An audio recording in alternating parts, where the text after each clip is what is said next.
আমাকে একটা ভিডিও সবাই সমক্ষে এনেছে, যদিও যে শহরে এই ঘটনাটা হয়েছে সে শহরের একটা অন্য লম্বা ইতিহাস আছে।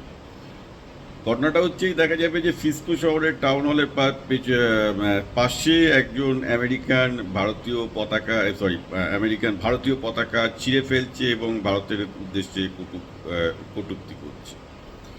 তারপর প্রচুর ভারতীয়রা বলছে, স্যার একে কেন গ্রেপ্তার করা হচ্ছে না আমেরিকায়? এটা কি আমেরিকায় কি কেউ একজন এইভাবে দেশের পতাকা ছুঁড়ে ফেলে একটা দেশকে অপমান করতে পারে? বললাম দাঁড়াও, একটা ইতিহাসটা শুনো। ফ্রিস্কো বলে টেক্সাসের যে শহরে এই ঘটনাটা ঘটছে, সেই শহরে এখন 35% ইন্ডিয়ান, যেখানে আজ থেকে 30 বছর আগে 5% ইন্ডিয়ানও ছিল না।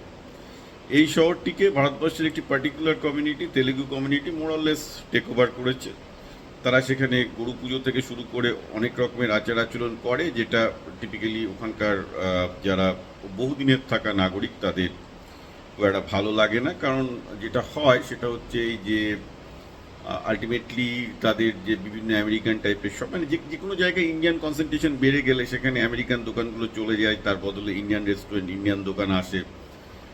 ফলে লোকজন মনে হয় যে তারা নিজ দেশে পরবাসী হয়ে যাচ্ছে। মানে ভাবো যে আজকে যে কারণে যে বিজেপির লোকজন আমাকে এই কথা লিখছে যে ফেসবুকে কী করে কেন ইন্ডিয়ানকে অপমান করা হচ্ছে, তাদের এটাও জানা উচিত আজকে একটা বিজেপিরই বড় অংশ বা একটা বাঙালি হিন্দুদের যে বড় অংশ বিজেপিকে ভোট দিয়েছে, একটা বড় কারণ নেই যে পার্ক স্ট্রিট বা কলকাতার বিভিন্ন জায়গায় গেলে এখন বেশ একটা বোরখার আধিক্য দেখা যায়।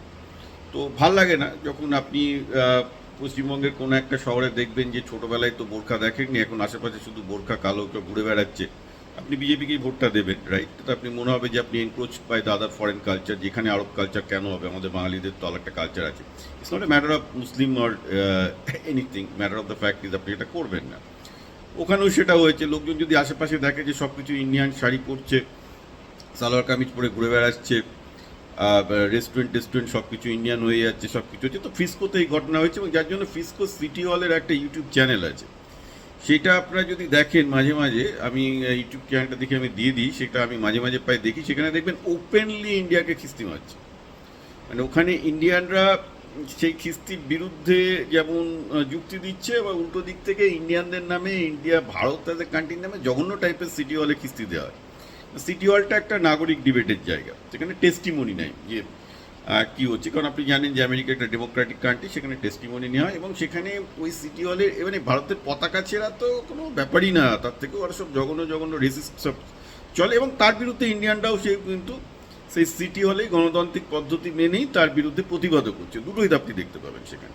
দ্যাটস কল ডেমোক্রেসি, যেখানে কাউকে কিন্তু তার জন্যে পেনালাইজ করা হচ্ছে না। যে ভারতকে গালাগাল দিচ্ছে, ভারতের পতাকা ছিঁড়ছে, সেটাকেও একটা ডেমোক্রেটিক রাইট বলে মানা হচ্ছে, বা যারা এর বিরুদ্ধে কথা বলছে সেটাও একটা democratic right. That's how the democratic function, and it is protected by second amendment. USA second amendment নিয়ে এটা প্রোটেক্টেড।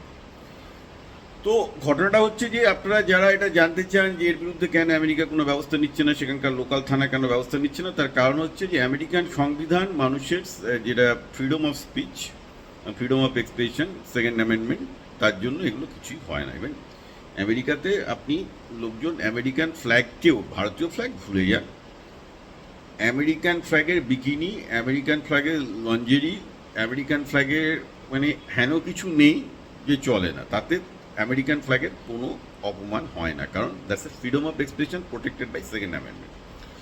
একটা জিনিস এই ক্ষেত্রে বলে রাখি ফ্রম এ হিস্টোরিক্যাল কনটেক্সট, যে ভারতবর্ষে এই যে ফ্রিডম অফ স্পিচটা খুব লিমিটেড।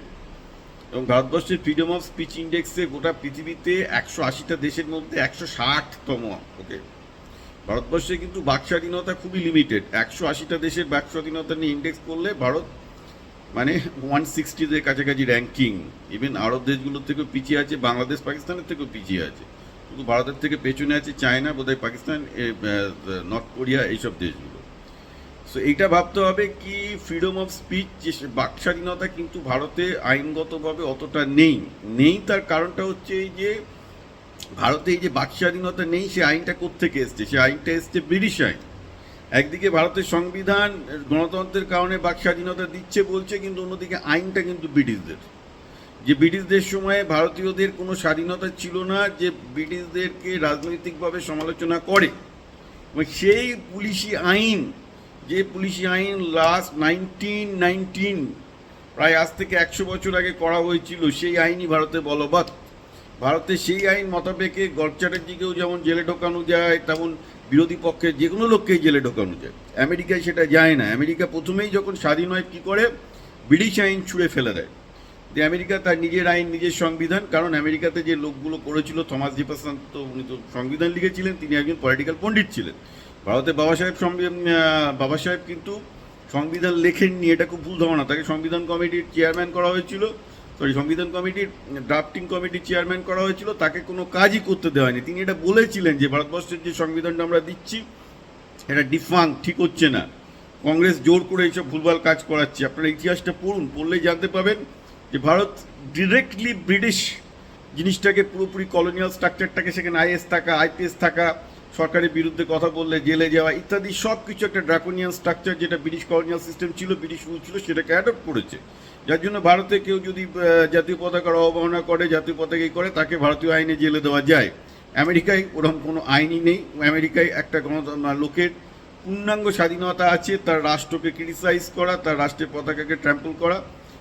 আপনি তার বিরুদ্ধে সিভিল কেস করতে পারেন, কিন্তু সেই কেসে টাকা দিয়ে কেউ লড়বে না। সুতরাং understand the difference between US and Indian system. যে ইউএস যেখানে ব্রিটিশদেরকে পুরো ছুঁড়ে ফেলে দিতে পেরেছিল, ভারত পারেনি। ভারত ব্রিটিশ সিস্টেমটাকেই অ্যাকচুয়ালি ইনকিউবেট করেছে, এবং যার জন্য সেখানে আজকে আইএস অফিসার, আইপিএস অফিসার, গণতন্ত্র, অলমোস্ট বাক স্বাধীনতা বলতে গেলে কিছু নেই। পুরো একটা ব্রিটিশ ড্রাকোনিয়ান আইন, এইসব কিছু ভারতে চলে। আর স্পেসিফিক টু দি ফ্রিস্কো যেটা চলছে টেক্সাসে, এটার আপনারা শুধু এতে সিটি হলের ভিডিওগুলো দেখবেন যে কি পরিমাণ ইন্ডিয়াকে গালাগাল দেওয়া হয়।